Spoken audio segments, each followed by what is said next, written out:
strengthen the spirit. Sometimes we can't read the Quran all the time. And so there are times when you need something else to inspire, something that's a little bit more on our human level, you know, on our kind of personal level, emotional level. And I found that was really an ignition. I'd written a song called A is for Allah, and slowly I started getting back into writing or making music for the nasheed, you know, genre. And that was, I didn't use any instruments because I was told that, you know, according to majority, this is what I was told, the duff, you know, was basically the limit of musical instrumentation allowed. And I kind of accepted that. I thought, that's safe, you know. Along came Rayhan. Wow, one of my favorite groups. Really, mashallah. Really, really, one of the best groups.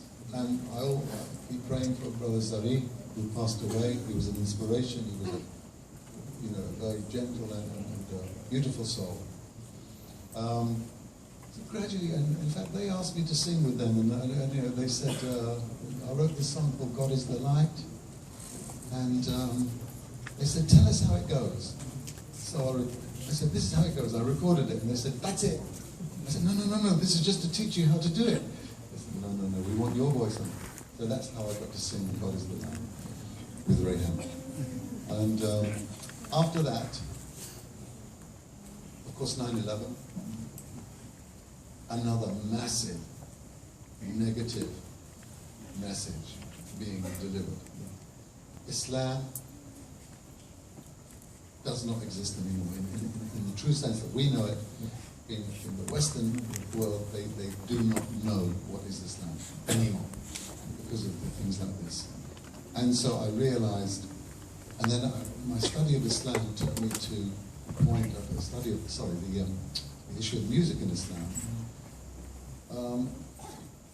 I started understanding there are, of course, I knew there were differences of opinions. Sheikh Yusuf Islam, by the way, he was one of the first ones back in 1980 when we were doing a conference. He said, "Why don't you sing?"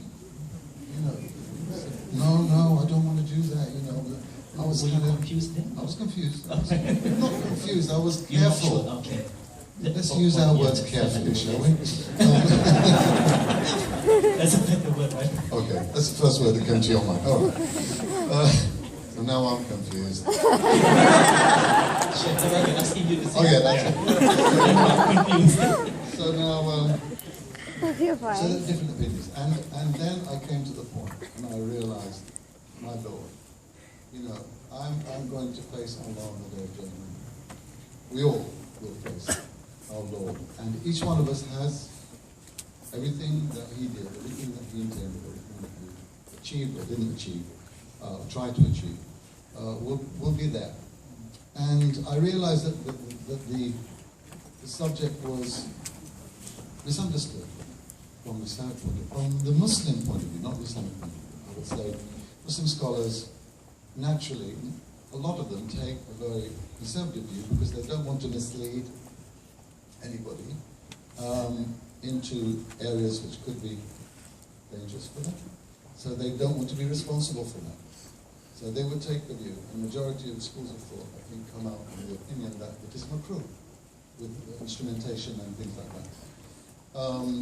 But if you analyze what is makruh is halal. Yeah? But it's not right, it's not necessarily right. But if you do it too much, be very careful. You know, but it falls in that thing which is halal. And so then you come to the point where I discovered even Imam Malik, at the time, before he took to the learned path, he intended to become a musician.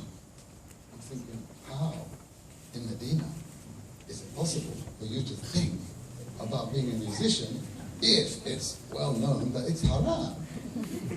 And yes, he obviously decided against it, but that still didn't mean conclusively, if you analyze the Quran itself, there is no word about music.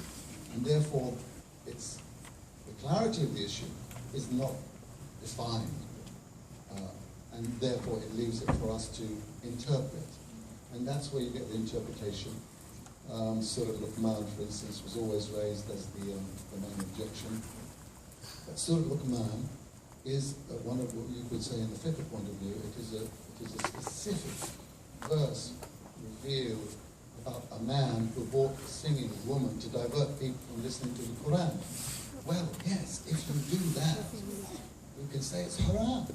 But if you do it with the other intention of bringing people to Islam and enlightening them, how else would the Malaysian Malaya, and the Indonesian islands have got Islam, or India, if there weren't poets or Muslims who were traders, well-behaved, and they had poetry, and they started translating this poetry and singing some of this poetry to inspire the people.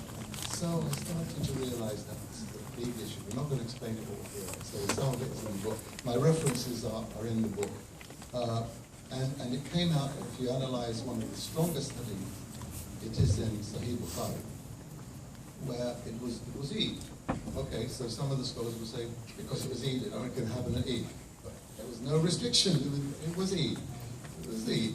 And then some singing girl. There was Aisha listening to her friend singing songs of Jahiliyyah. A song from Jahiliyyah about a battle between two tribes. Well, that's not an Islamic song, is it? It's not a nasheed. Right. But, and then Abu Bakr Siddiq walks in and says, what is this? The wind, the instruments of shaitan in the Prophet's house. He said, leave them. Now that is a massive message. If the Prophet ﷺ is present, when music, whenever you decide about music instruments, it was instrumentation. And that's why Abu Bakr Siddiq responded. And he said, leave them. This is the time of celebration, time of Eid. That is a massive evidence, if you want to look at it from that point of view. So there's lots of other things there. I think there are a lot of details. There's another hadith in Sahih Bukhari, which is another one which he said, which I mentioned about the dangers, which mixes, for instance, drinking and illicit sex and music and silk, right, all together as being known to be haram. So therefore, we only have to look at one issue here. Even if you take silk, it is not totally haram. Yeah? Because ladies can wear it, men can wear it if they have a sickness or a skin problem. Men can make garments and sell them. You can have a portion of silk in your material, as long as it's not 100%. So in other words, categorization in that hadith, there is another hadith which does not group it in the same way, and I mentioned it in the book. So you will get to my conclusion in the book, inshallah. A long story, cut short, I realized I had a lot of people who would, maybe they could become Muslim, but to exclude music from the life when it's an uncertain issue, when it's not categorically, clearly haram, it would be a mistake. And I think I wanted to help non-Muslims to see the beauty of Islam and to know that my line and my words all the way have been consistent towards peace. And that's my message. Immediately